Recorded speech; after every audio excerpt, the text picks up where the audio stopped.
Assalamualaikum warahmatullahi wabarakatuh. Halo semuanya teman-teman. Selamat malam. Selamat datang kembali di channel Ilo Bercerita. Dan masih bersama saya Ilo dimanapun teman-teman berada. Semoga teman-teman selalu dalam keadaan sehat, bahagia, dan dimurahkan rezekinya. Amin amin ya robbal alamin. Dan buat teman-teman yang menjalankan ibadah puasa, kami ucapkan selamat menjalankan ibadah puasa. Semoga kuat ya sampai akhir ya. Dan pada kesempatan yang baik ini kami akan membawakan satu kisah dari penulis favorit kita semua, yaitu Kenanga Kinasi. Wah, kisah-kisah dari Kenanga Kinasi selalu menarik untuk disimak ya teman-teman ya. Tapi sebelum kita masuk ke dalam kisahnya, buat teman-teman mungkin yang belum subscribe, bisa diklik dulu tombol subscribe. Jangan lupa lonceng notifikasinya dinyalakan agar teman-teman selalu mendapatkan notifikasi dari konten-konten yang akan kami upload di setiap harinya. Untuk channel Ilo Bercerita, kami upload setiap hari teman-teman ya, setiap malam jam 9 malam waktu Indonesia bagian Barat. Oke, nggak pakai berlama-lama lagi, pasti dengan kesabaran kan untuk masuk ke dalam kisahnya. Kita langsung saja masuk ke dalam kisahnya. Kita berangkat ke Tanah Banjar.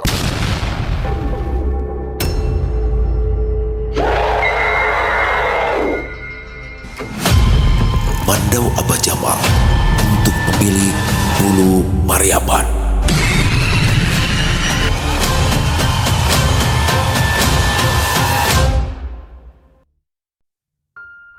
Adam menendang kerikil di jalan sempit yang mengarah ke rumahnya. Langit sudah menghitam, hujan seperti hendak turun.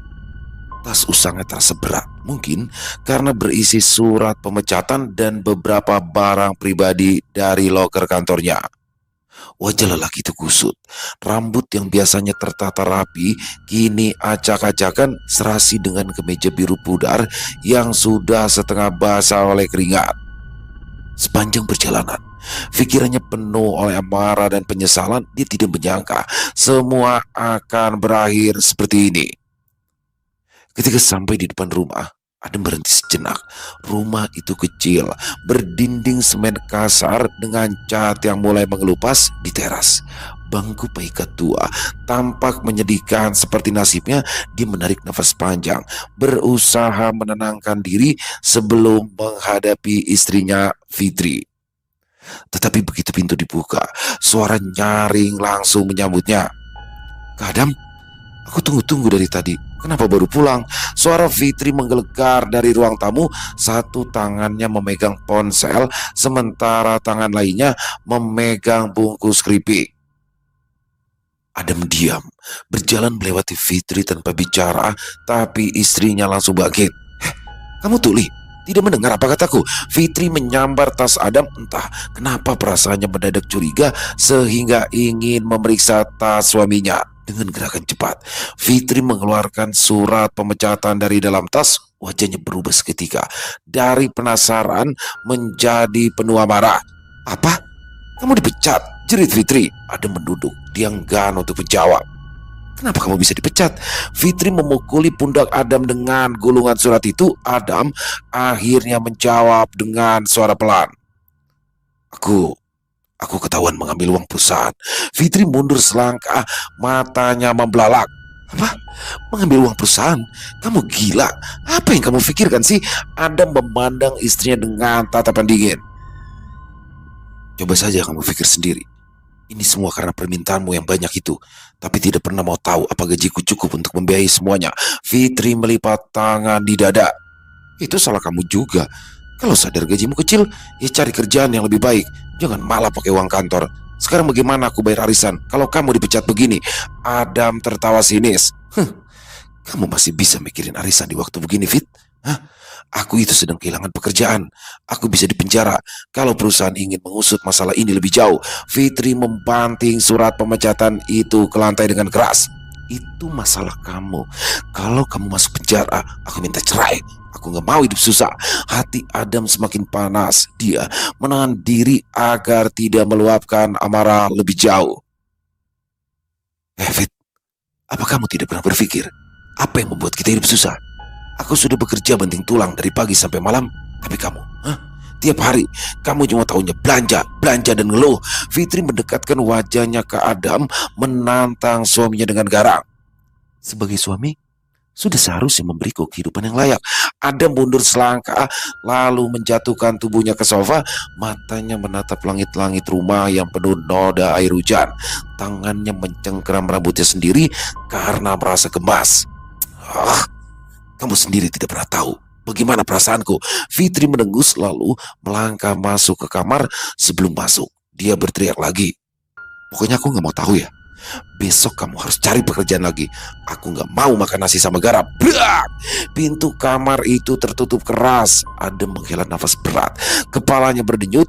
Pikirannya kacau. Dia tahu Fitri materialistis sejak awal menikah, tapi cinta telah membuatnya buta. Dulu, kedua orang tua Adem menolak keras hubungannya dengan Fitri sampai mereka nekat kawin lari. Setelah menikah, mau tidak mau, orang tua mereka pun menerima pernikahan tersebut. Adem bangkit dengan kaki yang terasa lemah. Melangkah ke dapur untuk mencari air. Di meja dapur masih ada kantong sampah bekas belanjaan Fitri berisi makanan ringan dan kosmetik mahal. Mata Adam menatap tajam ke arah kantong itu. Dia menendangnya dengan keras hingga isinya beramburan di lantai. Sambil menyandarkan tubuhnya ke meja dapur, Adam memikirkan langkah berikutnya. Mencari pekerjaan baru dengan catatan hitam seperti ini pasti sangat-sangat sulit. Terlebih lagi, ada hal lain yang belum diceritakannya kepada Fitri. Kalau istrinya itu tahu, maka pertengkaran yang lebih besar pasti akan terjadi. Dia tak jadi minum di dapur. Adem bergegas menuju keluar, menuju salah satu warung kopi tempatnya bersantai setiap malam bersama teman-temannya. Kopi pahit satu, Bu. Pemilik warung itu memandang Adam dengan cemberut, tetapi tetap membuatkan secangkir kopi setelah suaminya memberi persetujuan. Adam tidak melihat kejadian itu.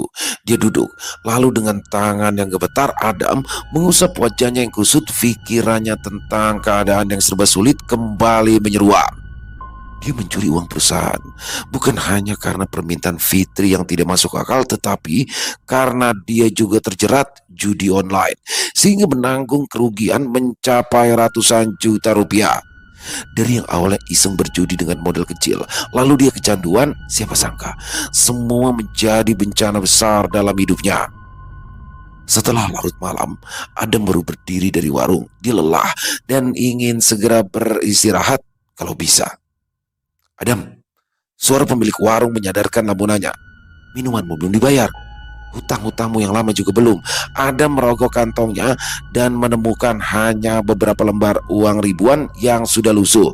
Dengan berat hati, dia menyerahkan uang itu sambil berjanji akan melunasi sisanya nanti. Pemilik warung menggerutu jengkel, tapi tetap membiarkannya pergi. Langkah Adam sangat berat. Saat dia berjalan pulang, dia tahu Fitri pasti akan mengajaknya ribut lagi. Ketika sampai di depan pintu rumah, Adam berhenti sejenak. Dari dalam terdengar suara percakapan ramai penuh emosi. Kepala Adam berdenyut semakin nyeri. Dia sudah bisa memperkirakan siapa saja yang sekarang ada di rumahnya. Dia masuk ke dalam rumah. 3 wajah bertampang masam segera menyambutnya. Dari mana saja kamu? Cetus ibu mertua Adam. Perempuan bertubuh gemuk dengan dagu berlipat itu melotot kesal padanya. Kenapa keluyuran sampai malam begini? Adam mengacak-acak rambutnya yang sudah berantakan. Aku cuma beli kopi di warung dekat perempatan jalan, Bu. Bukan keluyuran tidak karuan. Daripada menghabiskan waktu ngopi di luar, lebih baik kamu cari pekerjaan, Adam. Bapak mertuanya merengut ke arah Adam. Apa kamu tidak kasihan sama Fitri? Kalau kamu terus jadi pengangguran, Adam ternganga. Dia baru dipecat hari ini, tetapi Fitri sudah menceritakan hal itu pada kedua orang tuanya. Tapi dia tidak berani berbicara keras pada mereka. Adam memutuskan untuk mengalah saja. Dia berjalan cepat menuju kamar dan berkata, aku capek, mau tidur dulu, Pak. Bu, ibu mertua Adam terkejut. Kala mendengar tanggapan menantunya, dia berteriak memanggil Adam agar keluar kamar, tetapi Adam sudah menutupi telinganya dengan bantal. Bahkan pintu pun sudah dia kunci agar tidak ada yang masuk ke dalam. Pikirannya melayang. Saat pertama kali dia mencoba judi online waktu itu, seorang rekan kerjanya menunjukkan aplikasi judi yang sangat mudah menghasilkan uang. Dalam seminggu, Adam berhasil menggandakan uangnya. Semua uang itu diberikannya kepada Fitri yang sangat bahagia karenanya. Tapi kemenangan itu rupanya hanya sementara. Setelah keberuntungan pertamanya itu, Adam terus mengalami kekalahan dan akhirnya mulai meminjam uang dari teman-temannya. Ketika itu tidak cukup, Adam nekat memakai uang perusahaan dan kini perusahaan sudah tahu apa yang terjadi. Dia bukan hanya dipecat, tetapi juga diancam akan dilaporkan ke pihak berwajib. Malam itu, tidur Adam tidaklah nyenyak, dia gelisah karena bermimpi akan dijebloskan ke dalam penjara.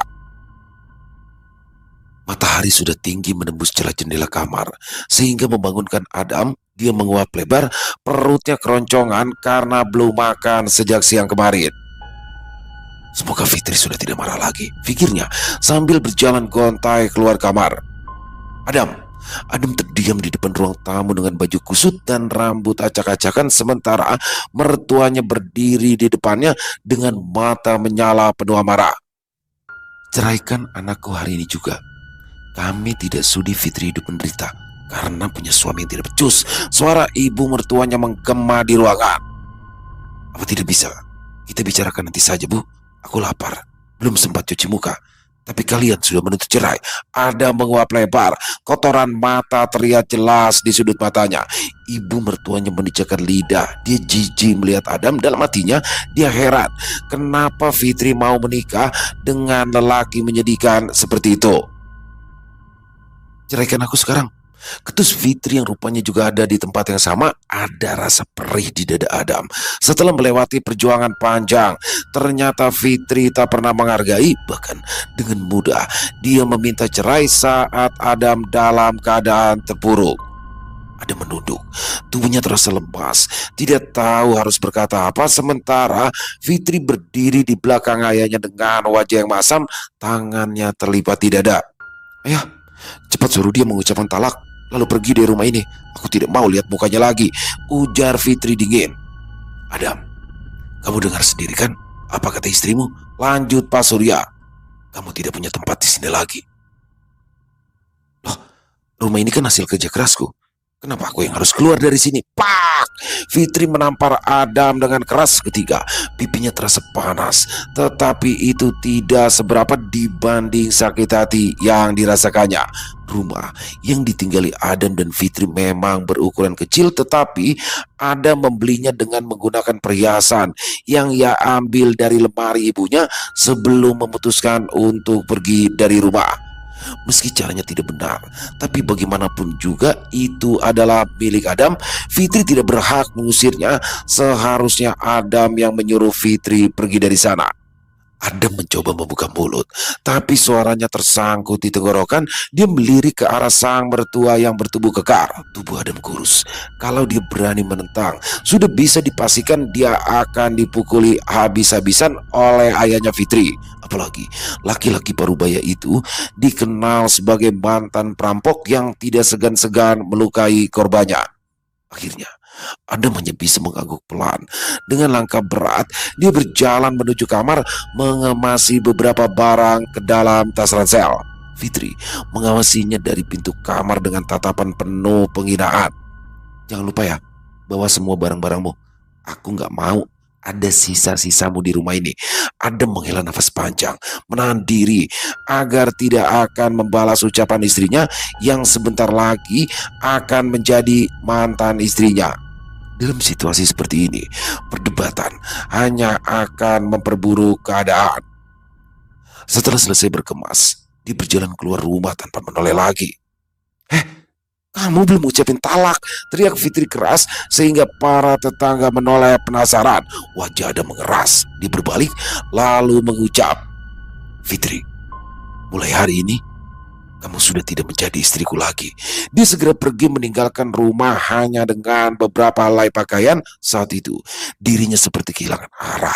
Dunia seolah runtuh seketika di sekitarnya. Adam tidak punya tempat tujuan, tidak punya uang, dan tidak tahu lagi harus bagaimana melanjutkan hidup. Fitri benar-benar membuatnya terperosok dalam lubang yang begitu dalam. Setelah cukup lama luntang-lantung di jalan tanpa tujuan, akhirnya Adam ingat seseorang yang mungkin bisa membantunya. Menjelang malam, dia baru sampai di tempat tujuan. Adam segera mengetuk pintu rumah teman lamanya, Rian. Lelaki itu adalah satu-satunya orang yang bisa Adam harapkan saat ini. Siapa? Pintu terbuka, Rian muncul dengan wajah terkejut. Adam, malam-malam ini ada apa? Tanyanya. Adam tersenyum kikuk. Rian, boleh aku menginap di sini? Cuma sementara, sampai aku mendapat tempat yang baru. Rian tampak ragu sejenak, tapi akhirnya dia mengangguk. Oh, masuklah. Tapi cuma beberapa hari kan? Adam mengangguk cepat, ia merasa lega. Terima kasih, aku janji tidak akan lama. Mana istrimu? Aku diusir dari rumah. Setelah Fitri tahu aku telah dipecat dari kantor, jawab Adam lesu. Rian tidak bertanya lagi. Dia tahu istri Adam luar biasa galak dan tidak suka ditentang. Karena merasa kasihan, dia pun mengizinkan Adam menginap di sana selama berupaya mencari pekerjaan baru. Tapi sayang, janji Adam ternyata hanya janji kosong. Bukannya sibuk mencari pekerjaan atau mencari jalan keluar untuk hidupnya yang rumit, dia malah menghabiskan waktu dengan tidur, makan, atau menonton televisi seharian di rumah Rian. Setiap paginya, saat Rian berangkat kerja, Adam masih tergeletak di sofa dengan selimut menutupi tubuh. Piring-piring bekas makanan menumpuk di meja. Sementara dia tidak pernah sekalipun menawarkan diri untuk membantu membersihkan rumah. Dam, istriku mulai protes nih, kata Rian suatu malam ketika mereka sedang duduk di ruang tamu. Kamu di sini sudah 2 minggu, tapi kelihatannya kamu gak berusaha untuk mencari kerja atau apapun. Aku gak bisa terus-terusan menampung kamu. Adam hanya mengangkat bahu seolah masalah itu tidak penting. Rian, aku juga sudah berusaha, tapi sekarang ini ternyata sulit mencari kerja. Rian menghela nafas panjang, menahan diri agar tidak meledak. Tapi istrinya, Sari, tidak sebaik itu dalam menyembunyikan kekesalannya. Cari kerja? Kamu bahkan gak pernah keluar rumah, teriak Sari yang segera keluar dari dapur. Tiap hari kamu cuma makan, tidur, membuat rumah ini berantakan. Apa kamu pikir kami ini pembantu gratismu? Adam tersinggung, tapi dia menahan diri untuk tidak membalas. Walau tidak tahu malu, tapi dia takut membalas ucapan pedas dari Sari. Apalagi perempuan itu sedang memegang pisau dapur. Malam berikutnya, saat Rian dan Sari sedang makan malam, Adam duduk di ruang tamu sambil mengutak-ngatik ponselnya. Suara mereka terdengar jelas dari meja makan. Kamu harus nyuruh dia pergi, Mas, kata Sari yang terdengar tajam. Aku gak mau Adam tinggal di sini lebih lama. Pantas saja dia diusir istrinya. Dasar orang gak tahu diri. Rian mencoba meredakan ketegangan. Sari, aku mengerti perasaanmu, tapi bagaimanapun juga dia temanku. Aku tidak bisa langsung mengusirnya begitu saja. Kamu lihat sendiri kan kelakuannya, Mas. Dia bahkan gak pernah ngerasa gak enak pada kita. Kalau dia memang temanmu, harusnya dia sadar diri. Kita ini bukan orang kaya yang bisa menampung orang pengangguran selamanya, Mas. Adam tidak mendengar kata-kata Sari. Dia asik menonton pertandingan bola di televisi dengan volume suara yang cukup keras. Malam itu juga Rian akhirnya mengajak Adam berbicara dengan serius. Mereka duduk di ruang tamu dalam suasana canggung. Aku minta maaf, Dam, kata Rian dengan suara pelan. Tapi aku sudah tidak bisa menampung kamu lebih lama. Aku harap kamu mau mengerti. Hah? Serius kamu, Yan? Kamu tega membiarkan aku jadi gelandangan? Rian menghela nafas. Kamu tahu istriku seperti apa. Aku tidak tahan mendengar omelannya setiap hari. Lagi pula kamu masih bisa menumpang di rumah teman yang lain kan? Adam tidak menjawab. Dia hanya menatap lantai. Badannya terasa lemah karena lagi-lagi dia harus diusir. Aku harap kamu bisa segera bangkit lagi, Dam, lanjut Rian. Kamu tidak bisa terus-terusan lari dari masalah. Kamu harus mulai bertanggung jawab atas hidupmu sendiri. Jangan banyak pandi, Rian. Aku kira karena kita sama-sama berasal dari Banjar, kamu akan lebih setia kawan. Adam langsung berdiri dan mengambil tas ranselnya, wajahnya masam. Dia segera pergi tanpa berpamitan pada Rian maupun Sari yang sebenarnya sudah berbaik hati memberikannya makan dan tempat bernaung selama dalam waktu yang cukup lama. Adam berjalan menyusuri jalanan malam yang gelap. Udara dingin menusuk kulit, sementara pikirannya dipenuhi kebingungan sekaligus rasa jengkel. Dia pikir Rian, sahabatnya itu, akan berbaik hati padanya karena mereka sama-sama perantauan dari Kalimantan. Tapi siapa sangka Rian tega menyuruhnya pergi begitu saja. Setelah lelah berjalan, Adam berhenti di sebuah taman kecil. Dia duduk di bangku tua yang sudah berkarat. Di sekelilingnya lampu jalan berkelap-kelip seolah ikut merasakan penderitanya. Kenapa semua orang bersikap begini padaku? Gumam Adam dengan suara pelan.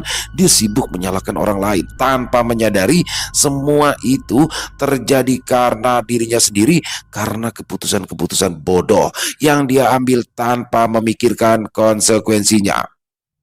Setelah lama berpikir, senyuman pun tersungging jelas di wajahnya. Dia baru saja menemukan solusi untuk masalahnya saat ini. Karena kelelahan, Adam akhirnya tertidur di bangku taman ditemani angin dingin tanpa menggunakan selimut. Keesokan paginya, Adam berdiri di depan rumah Rian dengan wajah yang tampak tenang, tetapi di dalam hatinya ia sibuk menyusun rencana. Dia mengetuk pintu pelan, menunggu dengan sabar sampai Rian membukakan pintu. Wajah Rian terlihat terkejut bercampur rasa ragu. Adam, sapanya dengan nada hati-hati. Ada apa lagi, Dam? Adam memasang senyum kecil, mencoba terlihat tulus. Rian, aku ingin minta maaf. Aku sadar, aku sudah bertingkah keterlaluan tadi malam. Boleh aku masuk sebentar? Rian memandang Adam dengan tatapan curiga, tetapi akhirnya dia mengangguk. Masuk, tapi sebentar saja ya. Aku dan istriku ada urusan. Adam melangkah masuk, mengedarkan pandangan ke sekeliling rumah. Semua familiar, dari susunan furniture hingga aroma khas rumah Rian yang bercampur bau sarapan. Di sudut ruangan, dia melihat Sari sedang membereskan piring di meja makan.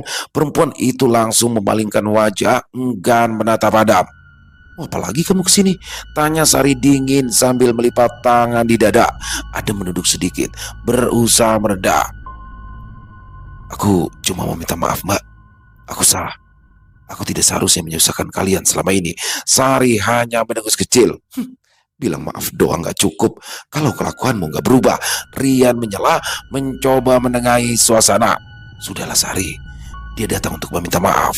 Setelah beberapa menit berada dalam obrolan yang canggung, Adam akhirnya pamit, tetapi dia tidak pergi jauh. Dia bersembunyi di belakang pohon besar di dekat rumah itu, menunggu hingga suasana sepi dari balik pohon. Dia memperhatikan Rian dan Sari yang akhirnya pergi keluar rumah. Sari membawa tas, sementara Rian menggendong anak mereka yang masih kecil. Pasangan itu mengunci pintu sebelum masuk ke dalam mobil. Adam menunggu hingga mereka menghilang dari pandangan, lalu mendekati pintu rumah. Dia merogoh kantongnya, mengeluarkan kunci duplikat yang pernah ia buat diam-diam saat tinggal di rumah Rian dulu. Hanya dalam sekali putar, pintu itu terbuka. Senyum licik terulas di wajahnya. Akan kukuras habis semua harta kalian. Adam masuk dengan langkah hati-hati, berusaha tidak menimbulkan suara, walau tahu hanya ada dia seorang di rumah itu. Dia langsung menuju kamar utama, tempat Sari biasanya menyimpan perhiasannya.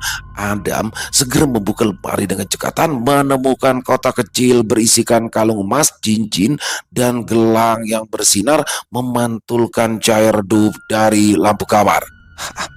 Lumayan, gumam sambil memasukkan semua perhiasan itu ke dalam kantong plastik kecil. Tidak berhenti di situ, Adam juga mengambil 2 ponsel yang tergeletak di meja kamar. Dia tahu ponsel-ponsel itu bisa dijual dengan harga yang cukup lumayan. Setelah memastikan semua barang berharga dari kamar sudah diambil, dia berjalan ke arah dapur dan menemukan dompet Sari yang tertinggal di atas meja. Uang tunai di dalamnya dia ambil tanpa ragu, lalu meletakkan dompet itu kembali seperti semula.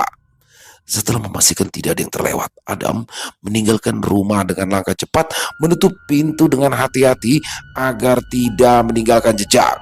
Siang itu, Adam melangkah ke sebuah pasar yang ada di pinggiran kota. Ada sebuah tempat di mana yang bersedia membeli banyak barang tanpa banyak pertanyaan. Dia menemui pemilik toko berusia sekitar 50 tahunan yang memiliki wajah licik dan senyum mencurigakan. Ada barang bagus, kata Adam sambil meletakkan kantong plastik berisi perhiasan dan 2 ponsel di atas meja kecil pedagang itu. Pria itu memeriksa barang-barang dengan teliti, mengangkat salah satu gelang emas ke arah cahaya untuk memastikan keasliannya. Setelah beberapa menit, dia pun mengangguk. Lumayan, katanya. Aku ambil semuanya 3 juta. Setuju? Adam hampir protes, tapi dia tahu tidak ada gunanya berdebat di tempat seperti ini. Oke, jawabnya akhirnya. Setelah menerima uang itu, Adam segera pergi. Dia tahu dia harus bergerak cepat sebelum Rian dan Sari menyadari pencurian itu. Beberapa jam kemudian, Adam sudah berada di terminal. Dengan sisa uang yang ia miliki, dia berencana kembali ke kampung asalnya. Dia duduk di bangku tunggu, memperhatikan orang-orang yang berlalu lalang. Di dalam hatinya, Adam merasa puas. Baginya, mencuri dari Rian adalah balasan yang pantas atas penghinaan yang ia terima. Bus akhirnya tiba. Adam naik dengan langkah mantap. Saat duduk di kursi dekat jendela, dia melihat bayangan dirinya di kaca. Untuk sesaat, dia merasa ada rasa bersalah menyelinap di dalam hati, tapi segera mengusirnya jauh-jauh. Ini hanya caraku untuk bertahan hidup.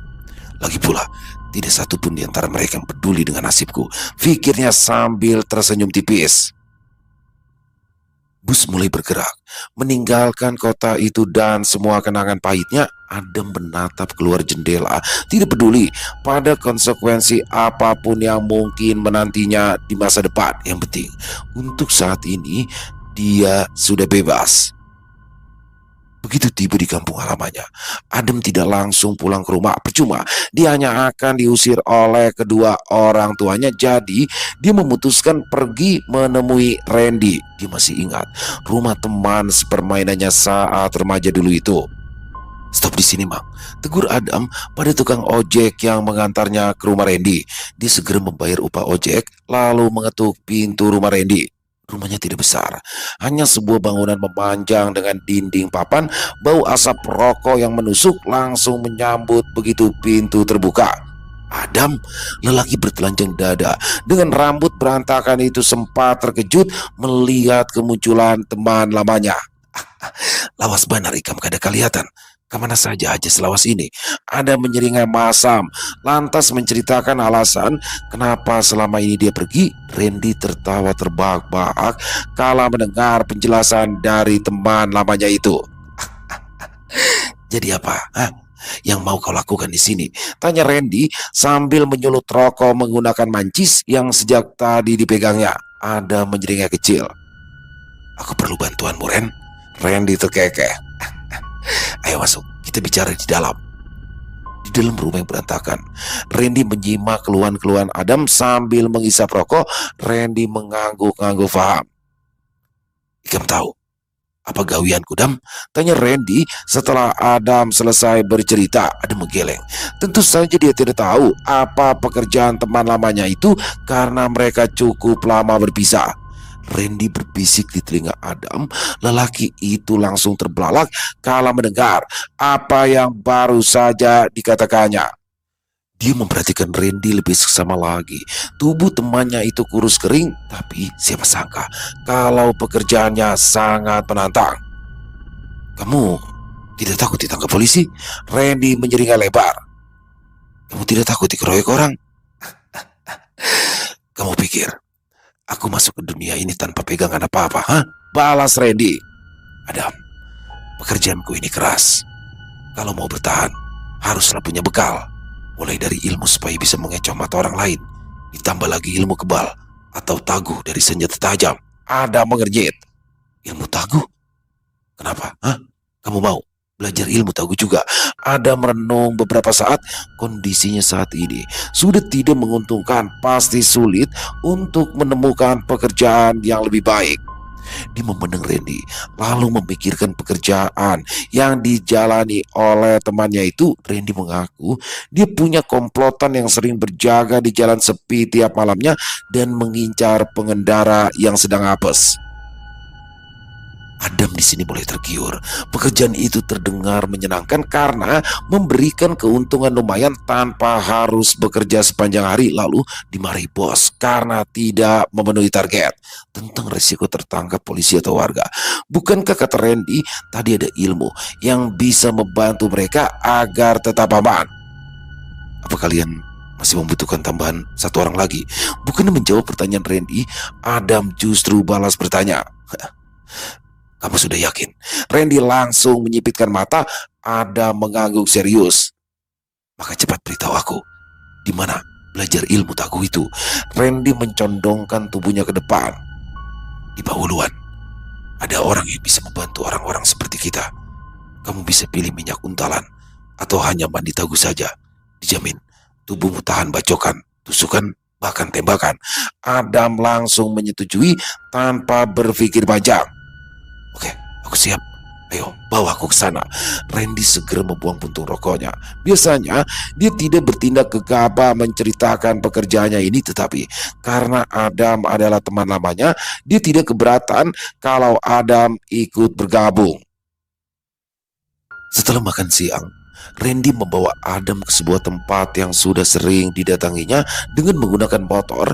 Randy membawa Adam ke rumah tujuan mereka. Setelah menjelang sore, barulah mereka sampai. Ini Adam, kawan ulun Julak, ujar Randy sambil menunjuk Adam ketika mereka disuruh masuk oleh pemilik rumah. Randy pun segera menceritakan maksud kedatangannya itu pada lelaki yang disebutnya dengan panggilan Julak itu. Julak mengangguk faham.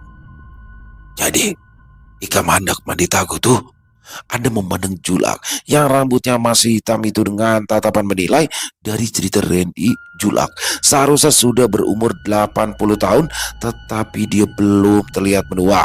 Cincin akik berukuran besar terpasang di jari tangan kiri kanannya, ditambah pula gelang akar bahar di pergelangan tangan kanan yang semakin menguatkan kesan Julak memanglah orang berilmu, bukan dukun gadungan. Ikam sudah membawa syaratnya.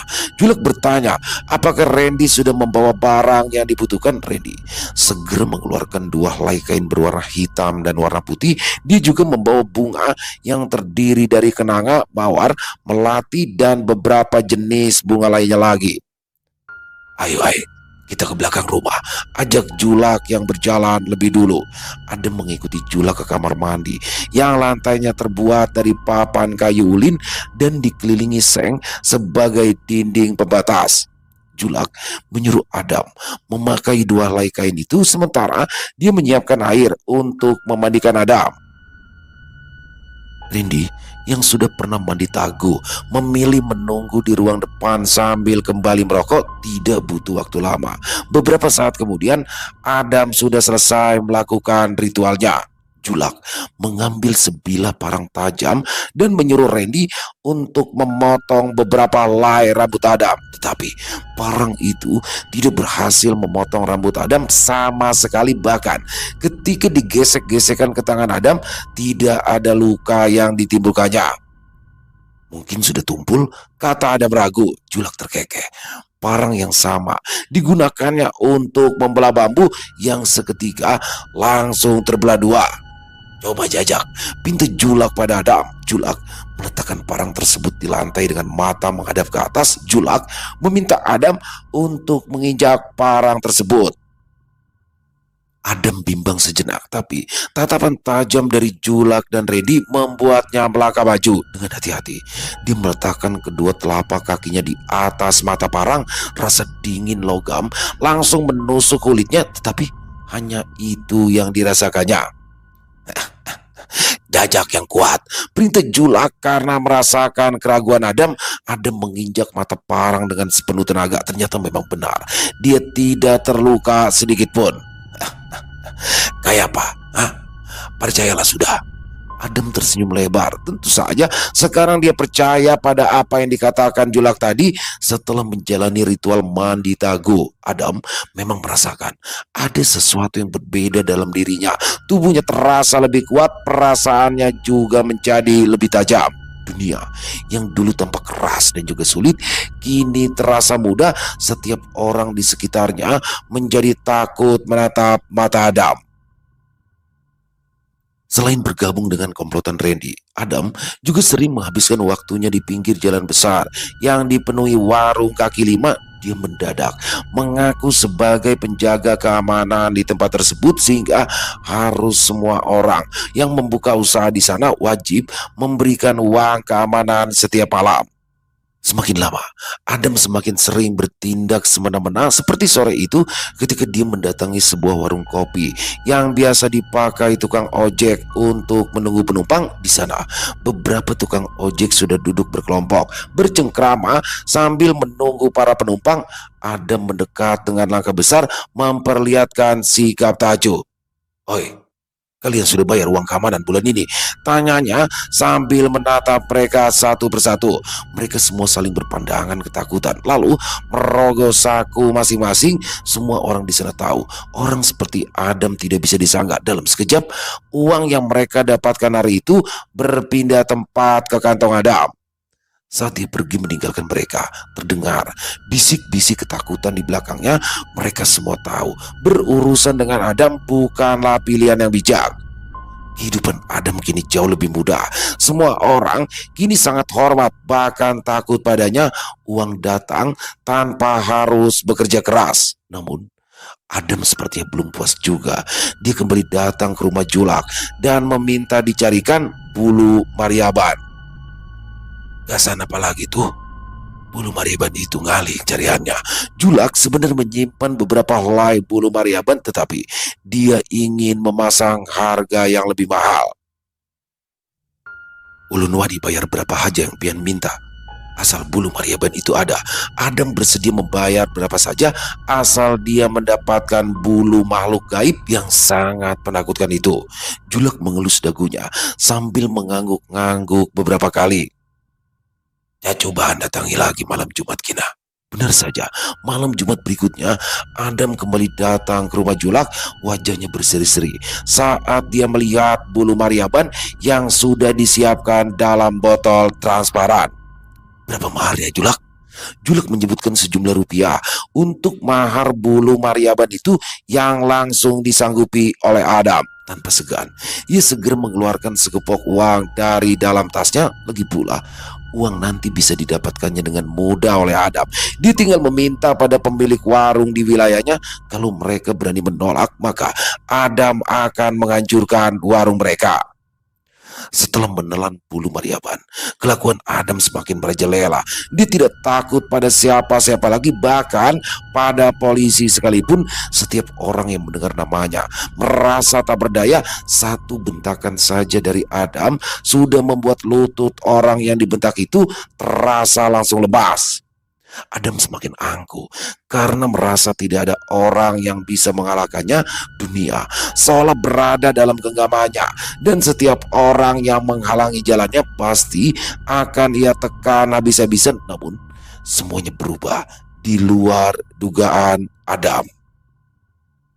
Suatu hari, Adam melaju dengan motor kesayangannya tanpa memperdulikan orang di sekitarnya. Dia mengendarai motor dengan kecepatan tinggi, tetapi tiba-tiba saja dari arah berlawanan sebuah mobil yang dikendarai oleh lelaki tua melintas lalu tidak sengaja menabrak sepeda motornya. Motor Adam langsung berhenti di sisi jalan. Adam langsung terjatuh karena kehilangan keseimbangan. Kepalanya terbentur aspal. Tetapi rasa sakit yang dirasakannya hanya sekejap saja, digantikan oleh kemarahan yang sudah membakar dadanya. Dengan gerakan cepat dia bangkit, menatap garang lelaki tua yang kini keluar dari mobilnya dengan wajah yang panik. "Nyawa kada bisi matakah?" teriak Adam dengan suara penuh amarah. Matanya menyala berapi-api. Lelaki tua itu berdiri dengan canggung, wajahnya penuh penyesalan.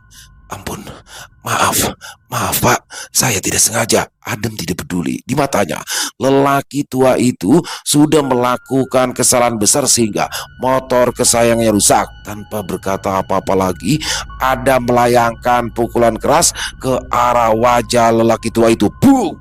Pukulan Adam membuat lelaki tua itu terhuyung, lalu tersandar ke mobilnya. Adam tidak berhenti sampai di situ saja. Dia terus memukul dengan membabi buta setiap tinjunya mengenai tubuh lelaki tua yang sudah tak berdaya tersebut. Pada akhirnya, lelaki tua itu terjatuh dengan darah mengalir dari beberapa luka di tubuhnya. Adam merasa puas melihat orang itu terkapar. Tetangga lelaki tua yang melihat kejadian itu pun segera berlari menuju ke rumahnya. Jamal, Jamal, Abakam dipukuli Adam. Jamal, anak lelaki tua itu pucat pasi kala mendengar kabar yang menimpa ayahnya. Dia sudah lama tahu tentang Adam yang terkenal tangguh atau kebal senjata tajam.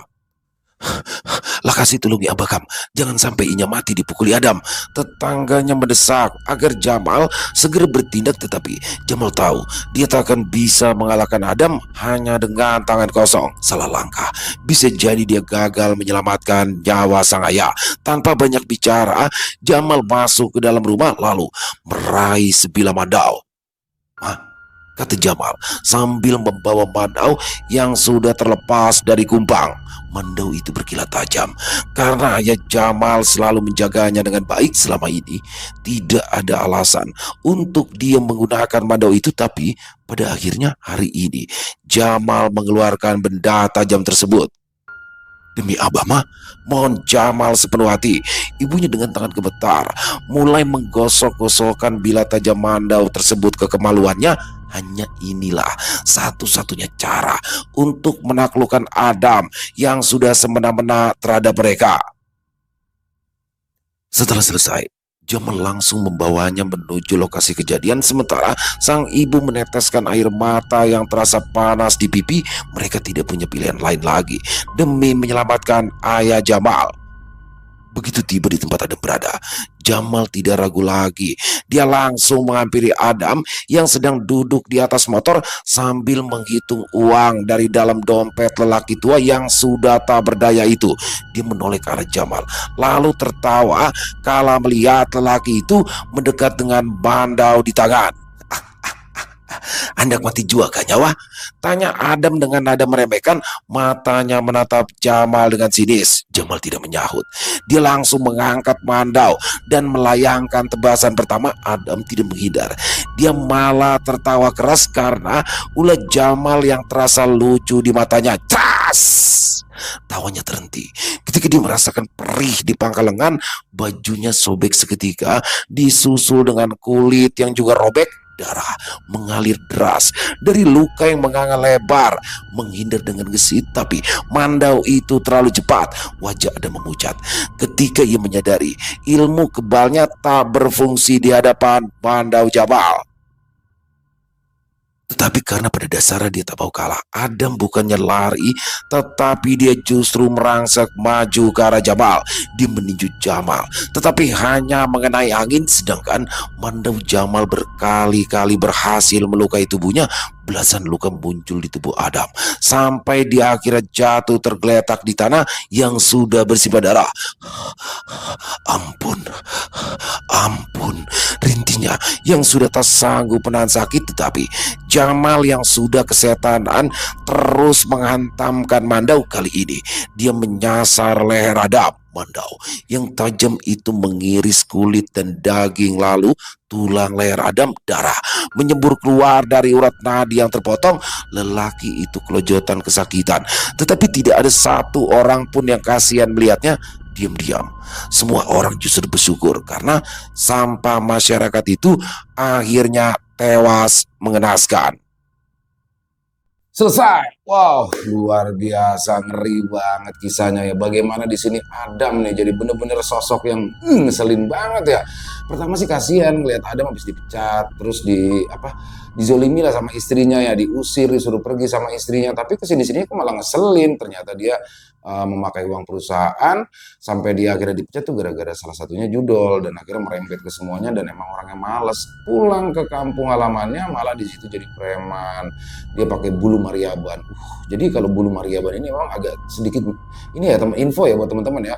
Bulu mariaban itu kan itunya ditelan tuh, ditelan. Nah, setelah itu orang yang menelannya akan menjadi kebal, tapi ada tapinya di sini. Di akhir hayatnya, ketika bulu mariaban itu tidak dikeluarkan, wah itu langsung gentayangan jadi si pemakainya. Bisa jadi Adam seperti ini. Dan bagaimana di sini akhirnya Jamal ya dengan mandau yang melalui ritual khusus dari ibunya, wah diselesaikan si Adam. Keren-keren pakai banget dan ini ya unik ya, bener saya agak unik karena sedikit berbeda dari kisah-kisah dari Kenanga Kinasi sebelumnya seperti ada apa ya penyegaran ya refresh keren banget. Makasih ya Kenanga Kinasi atas izinnya untuk kami membawakan kisahnya yang luar biasa ini dan semoga kisah barusan bisa menghibur teman-teman semua para pecinta penikmat horor misteri, lebih khususnya lagi kepada para subscriber dari channel Ilo Bercerita.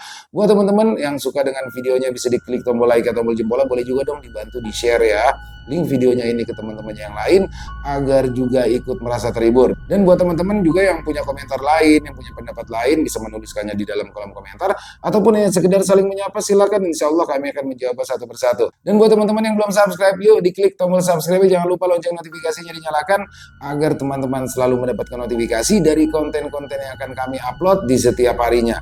Kami juga ingin mengucapkan terima kasih ya kepada seluruh teman-teman yang sudah selalu setia hadir, yang sudah selalu mendukung kami karena teman-temanlah kami selalu bersemangat berkarya di setiap harinya. Dan oh ya buat teman-teman mungkin yang punya kisah horor misteri ya yang diangkat dari kisah nyata yang berdasarkan pengalaman pribadi, apabila mungkin berkenan untuk dibawakan di channel kami, silakan bisa mengirimkannya ke nomor telepon kami yang ada di sini. Bebas ya, kirimannya boleh dalam bentuk tulisan, boleh dalam bentuk rekaman suara. Pokoknya senyamannya teman-teman aja.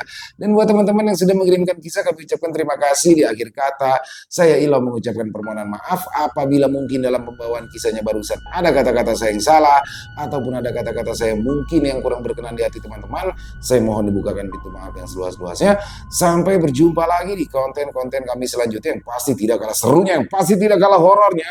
Masih bersama saya Ilo di channel Ilo Bercerita. Salam sehat, sukses selalu untuk kita semua. Assalamualaikum warahmatullahi wabarakatuh.